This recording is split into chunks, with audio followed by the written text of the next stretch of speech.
I'm James Coughlan. I'm a senior scientist at Smith-Kettlewell, and I'm doing research in accessibility. And this is the CamIO system. CamIO stands for Camera Input Output.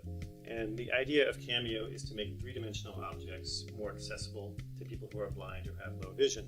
So the way that the CamIO system works is the camera in an iPhone or iPad views the entire map and also the stylus, which I'll show in a second, and it figures out where the stylus is pointing in 3 dimensions, so it can tell where exactly you are pointing. So for instance, if I hold the stylus over here... Welcome to the ground carousel.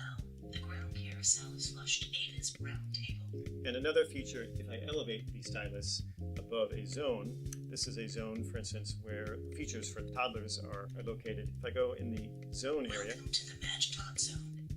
Climbing giraffe, climbing poles, kinder bells. So what you saw there, initially I was pointing the stylus to one specific object, and it knew I was touching that object. And then when I elevated the stylus, it told me about the entire zone. This is an entire region with related features. So in that way, you can get an overview of what's available in the playground without having to tap on every single object. Next, we're going to have someone demonstrate how the system might be used.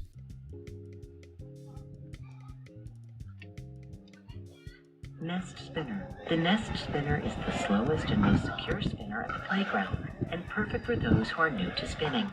And a person who's using this system may have no vision. It's likely they may feel the map with 1 or 2 hands, and once they've found a feature of interest with their hands, then they'll hold the stylus to that location.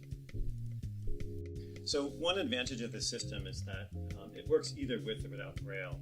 And Braille is a wonderful tool, but there are some limitations. You can't fit a lot of Braille on the surface of an object. For instance, in the case of this playground, the Braille might cover up a lot of the objects that you want to explore. It would sort of obscure the shape. And there wouldn't be space for a lot of description.